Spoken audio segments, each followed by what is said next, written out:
Olá, meu nome é Poliana, eu sou assessora no Tribunal Superior Eleitoral e presidente da Associação Visibilidade Feminina. Quero falar um pouquinho sobre participação da mulher na política. Começo citando a professora Tereza Kleba Lisboa, que diz que durante o nosso processo de construção, nosso processo histórico de construção democrática, sempre houve uma diferenciação pautada no gênero, que tem uma relação direta com a divisão sexual do trabalho. E aí ela aponta o que chama de pacto de exclusão das mulheres do ambiente cívico e pacto de reclusão das mulheres ao ambiente privado, ao ambiente doméstico, o que tem grandes repercussões na dificuldade da mulher ocupar, alcançar cargos eletivos, de alcançar esse espaço, até porque até bem pouco tempo atrás nem votar as mulheres podiam. Então há uma construção histórica importante aí a ser considerada. A despeito disso, nós tivemos um resultado positivo nas eleições de 2018, né, aumentando quase 50% da quantidade de mulheres eleitas com relação às eleições anteriores. E isso é um resultado positivo que a gente pode sim atribuir a algumas ações que a Justiça Eleitoral e o STF teve.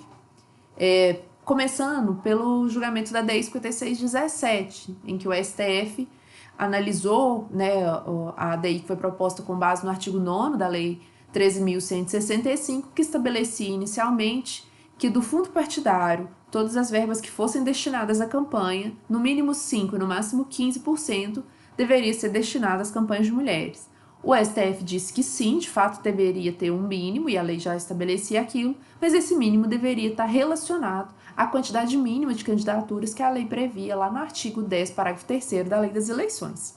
E aí faz essa conjunção para estabelecer o 30% como mínimo e para dizer que se houver mais candidaturas, a quantidade de verbas tem que ser proporcional.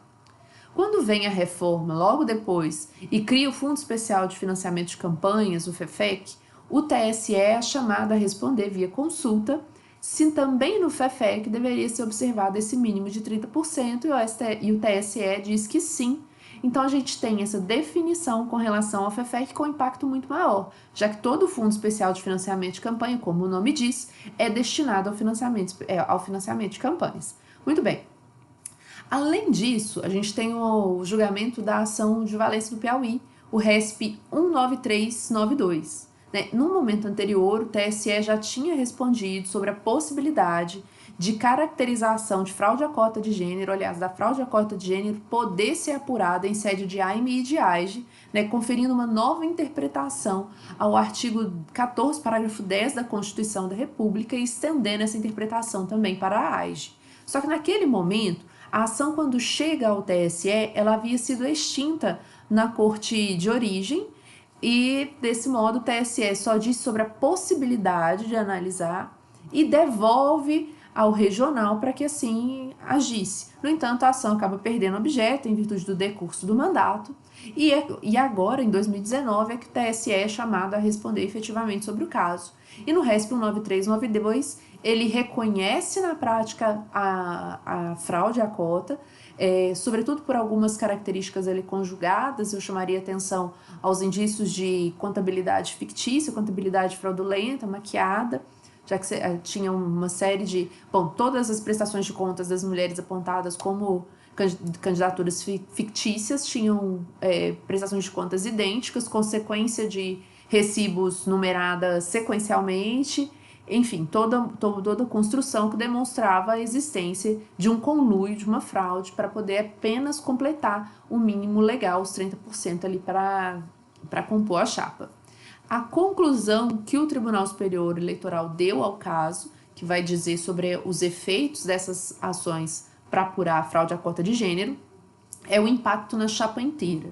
Então, independente de quem diretamente estava relacionado à prática da conduta ilícita, de chamar essas candidaturas fraudulentas ou das próprias candidaturas, das próprias candidatas, todos os eleitos perderam seus mandatos e todos os suplentes a expectativa de alcançar o mandato eletivo. Então, houve um efeito para toda essa chapa, para toda a lista de candidatos.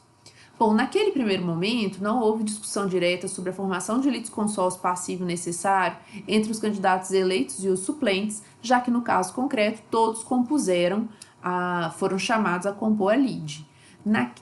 Em Valência do Piauí, se discutiu sobre o litisconsórcio passivo necessário com os dirigentes partidários. No entanto, como não havia a descrição naquele caso concreto de nenhuma conduta ser imputada para dirigentes específicos que pudessem ser apontados como os responsáveis pelo ilícito, afastou-se com base na teoria da asserção naquele primeiro momento.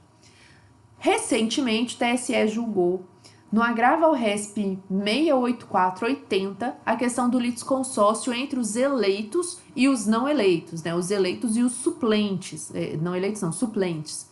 E o TSE diz o seguinte nesse julgado recentíssimo: ele vai reconhecer o litisconsórcio passivo necessário entre os candidatos eleitos e o litisconsórcio facultativo com os suplentes. Então, eles podem integrar a lide, mas não há a obrigatoriedade de que o façam, já que há efeitos jurídicos distintos no julgamento dessa lide. Um perde o mandato, o outro perde uma expectativa de alcançar um mandato eletivo.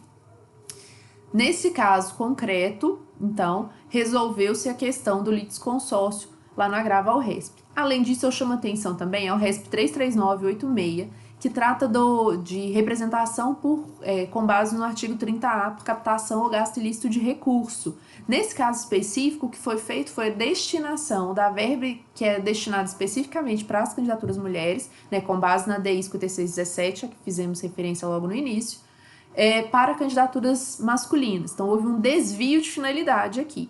Reconheceu-se a ilicitude e a condenação com base no artigo 30A. Um ponto interessante que eu chamo a atenção foi a tentativa de aplicação do disposto naquilo que a gente chama de lei da anistia, que os partidos políticos buscaram para afastar a desaprovação das contas no caso em que não observasse o percentual mínimo de verbas para destinação ao aumento campanhas de implementação da participação da mulher na política. Tentaram jogar essa regra para a representação pelo 30A sem sucesso, porque a Justiça Eleitoral não aceita. E, por fim, chama atenção para a consulta 060 3816 39, em que recentemente o TSE reconhece a obrigatoriedade de aplicação da regra prevista no artigo 10, parágrafo 3º, ou seja, os 30% de gênero no mínimo, para as candidaturas ou para a construção das estruturas dos órgãos partidários, para chamar atenção para a obrigatoriedade dessa construção. E aí é importante dizer que a consulta era formulada com base em duas questões. A primeira é para dizer, questionando se seria obrigatório, e a segunda era dizer se haveria uma sanção ou negativa de anotação das alterações partidárias com base na inobservância dessa regra. O TSE responde afirmativamente a primeira e negativamente a segunda, mas, no entanto, determina o envio de ofício ao Congresso Nacional para que regulamente, para que legisle sobre a matéria. Então, são ações que são muito importantes, com impacto positivo nesse aumento, nessa implementação. Começamos falando sobre o sucesso dessas ações no aumento da participação das mulheres eleitas em 2018 com relação a 2016, mas é importante lembrar que esse percentual ainda é muito baixo, ainda tem um caminho muito longo pela frente, e a Justiça Eleitoral segue com essa preocupação não só nos julgamentos, mas também nas ações preventivas. As resoluções relativas às eleições de 2020 são um excelente exemplo com relação a isso. Nos diversos pontos em que alterou-se a resolução para o registro de candidatura, exigindo um acompanhamento, uma fiscalização, ou seja, uma atenção prévia para evitar que essa questão seja julgada e analisada somente depois do resultado das eleições. Ou seja, quando houver indício ou suspeita de candidaturas fraudulentas, ele dá ferramentas para que a Justiça Eleitoral, para que o juiz eleitoral lá na ponta possa analisar essa questão e evitar que essa fraude se efetive. E, por fim, eu chamo a atenção, convido todos a conhecerem o material que foi produzido pelo projeto de sistematização das normas eleitorais. Tem um volume específico, o eixo temático número 7, que é um eixo transversal sobre a participação das minorias na política, que foi coordenado pela professora Lara Marina, e que é um trabalho muito bom, que tem uma série de sugestões e indicações que podem ser replicadas nos regionais, que pode ser aproveitado pelo Tribunal Superior Eleitoral. Então é isso, gente, eu desejo sucesso, convido todos a conhecerem a nossa Associação Visibilidade Feminina e a nossa guia acessível para a candidatura de mulheres, que eu acho que pode ser muito benéfica para a gente resolver, para a gente tentar mudar esse cenário aí de baixa representação da mulher na política.